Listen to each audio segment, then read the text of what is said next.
how easy it could have been for him to break from that stress. As we welcome in the head coach of Mississippi State, Chris JANS. Chris, thanks for joining us. John Fancy here. It's good to see you.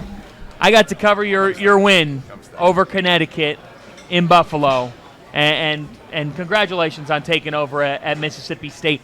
Describe to us what the last couple of weeks has been like for you. Well, at least we're starting with a good memory. We didn't talk about the exit of the NCAA tournament, so I appreciate that.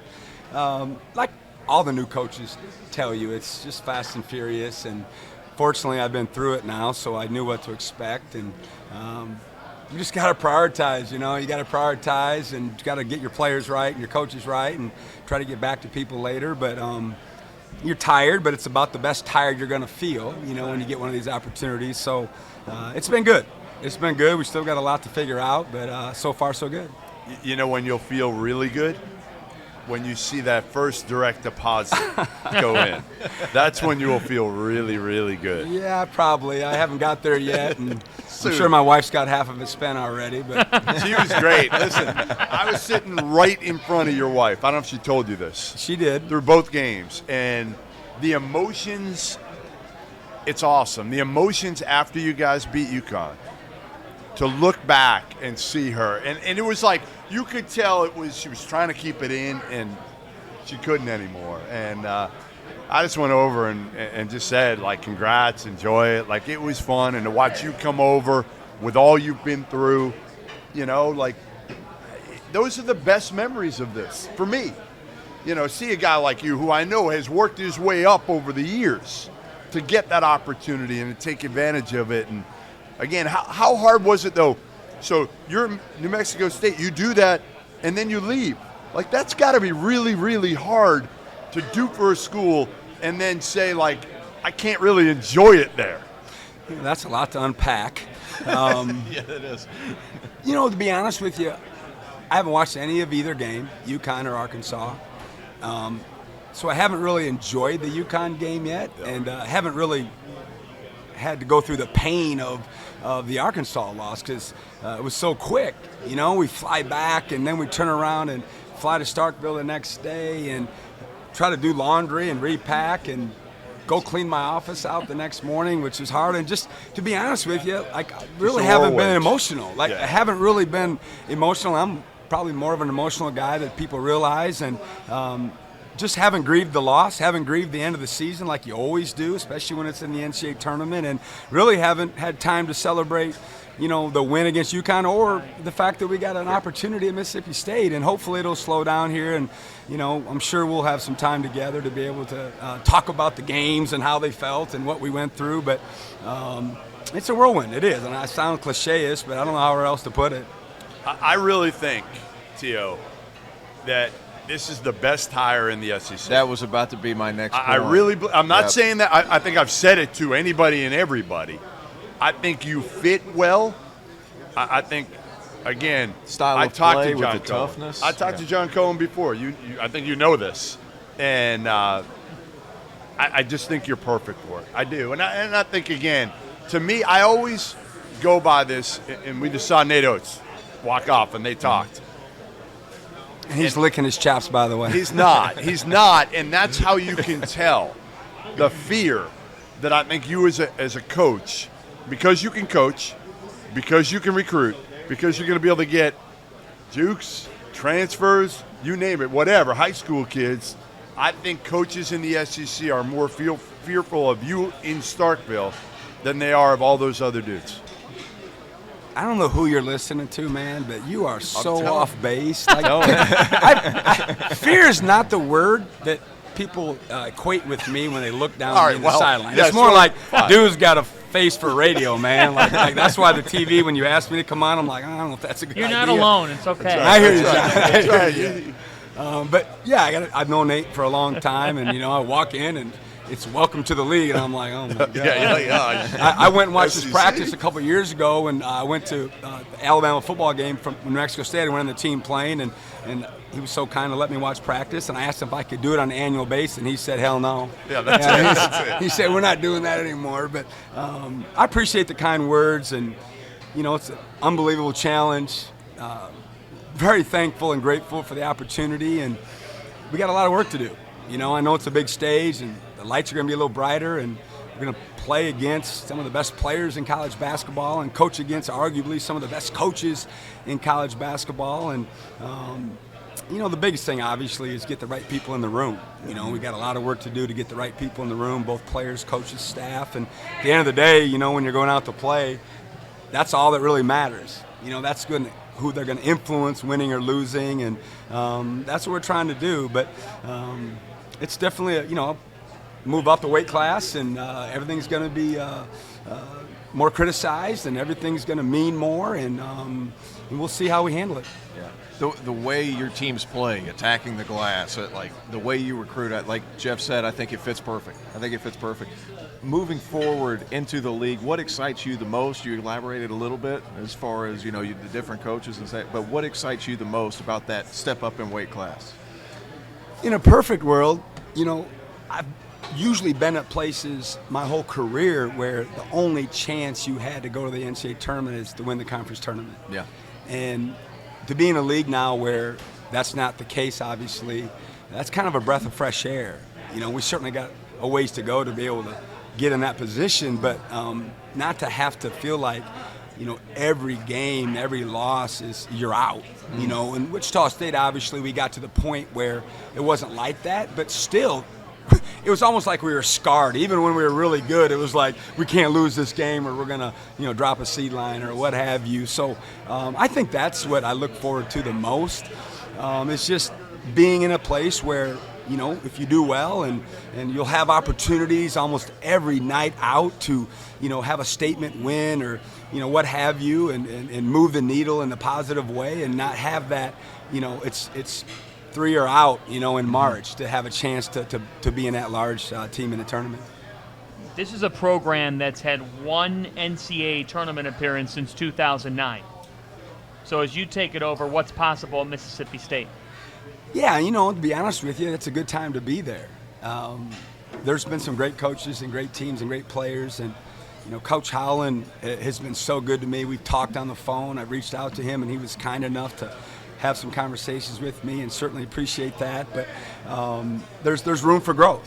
I think any coach that takes over a situation that they haven't been a perennial NCAA tournament team, you kind of say, hey, we can make our mark, and we can write some chapters in this historic program. And, it's different when you take over a program that they've been going, year in and year out, and that's certainly not the case for Mississippi State. So, there's room for growth, and that's going to be our goal, is to try to, be in that conversation every single year.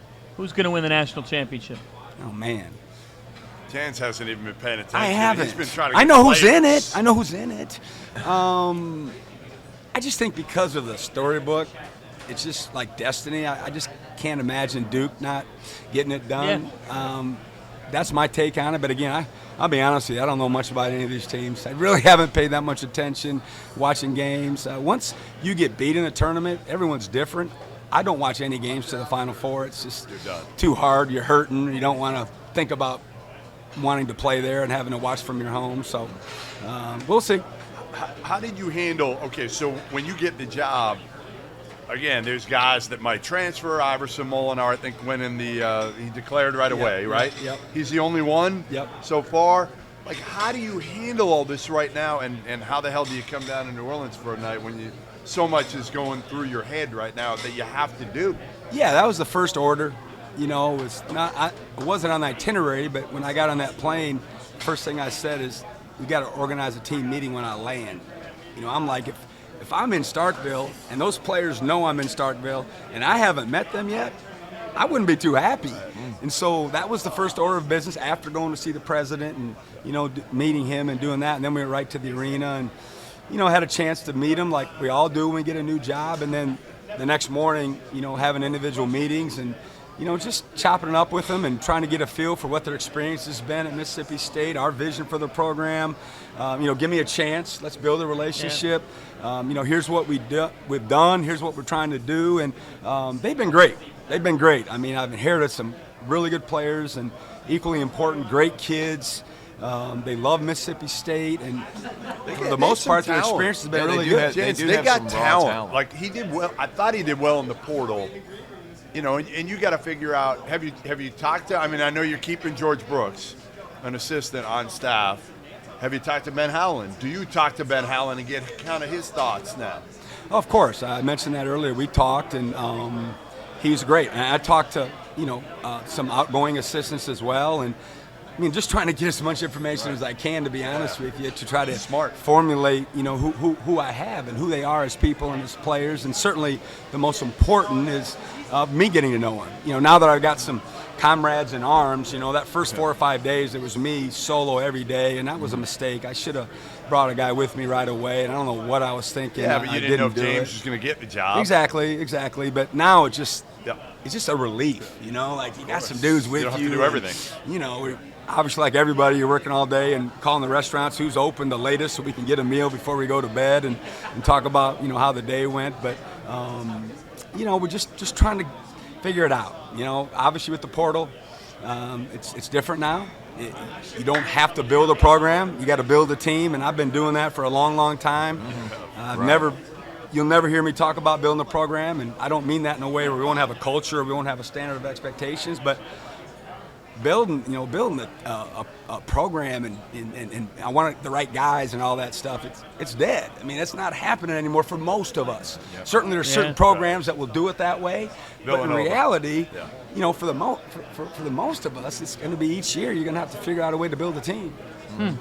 We always love telling war stories here on Field of 68, and as you take this job, you've had a journey here to get to this point. I don't know if it's your first job in coaching. It's something way back when you think about the beginnings. Because all these guys are out here, these young guys are out here at conventions this week. They're trying to learn. They're trying to network. They're trying to do it. Like, when you think about your road to getting here, Chris, what's a story or a memory that comes to mind that made you say, how the hell am I here today? Man, you don't know me very well, but I say that every day. I mean, I really do. There hasn't been a day that has gone by that at some point during the day, I have a moment where I smile out or I make a little noise and like really? Like, I'm the head coach at Mississippi State, and that's a good thing. And it's almost like I pinch myself every day. Like, I never thought I'd have this opportunity, and I'm blessed and grateful, and I'm going to try to take complete advantage of it. And at the end of the day, there were so many people that have helped me get to this point. Certainly my wife and family, but all the colleagues and the coaches. And, I got story after story. And, unfortunately, I can't say that the majority of them here with you guys on TV. We can talk about off camera if you want. But 30 years, it's been 30 years in the game, and I've been at every level. I started as a Division III assistant for Scott Trost at Elmhurst College in 1992, and my salary was $1,000. And so I valeted cars at all the fancy clubs. I substitute taught, and I mean, I didn't even have a teaching degree, but in the state of Illinois, they need teachers so bad they took anyone with a degree. What were you teaching? I did elementary substitute teaching. And I'm walking in there, I'm like, I got a lesson plan and everything. I'm like, what am I doing? First and second grade. And it was gratifying. Like I said, if I don't make it in coaching, I'm going to go be a teacher. I really liked it. I just got the call in the morning, and hey, we need a sub. Here's the grade, here's the school, and it was $60-$70 a day, and I never turned it down. You valet at night? Or valet on the weekends, and then I worked at a basketball academy. This is not a silver spoon guy. No. And then I got a raise the second year, and I did such a good job, I got $1,500. But the other coaches started hiring me. I started recruiting for football and baseball. They hired me to work the phones, Division III, and so I just did everything I could to try to, make ends meet. So when you walk around here, like tonight in New Orleans with Mississippi State, like you're smiling, you're just like, how did this happen?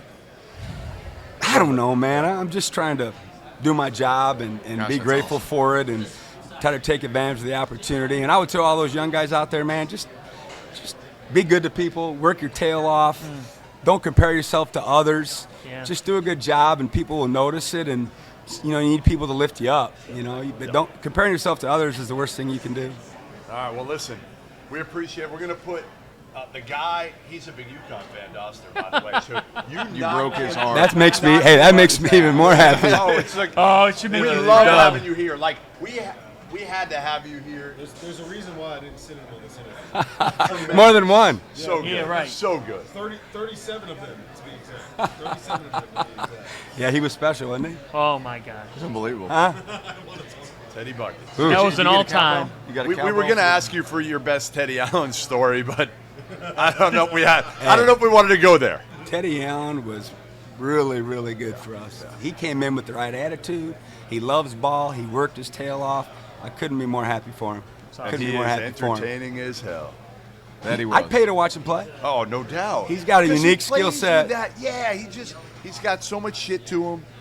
He's got So much game. confidence, and you need that. He's got the best hand-eye coordination I've ever seen. Really. I mean, the best. He's like a pitcher. He can move it up and down. He can move his trajectory. It's really good that way. Well, listen, enjoy tonight. Enjoy New Orleans. Congrats again.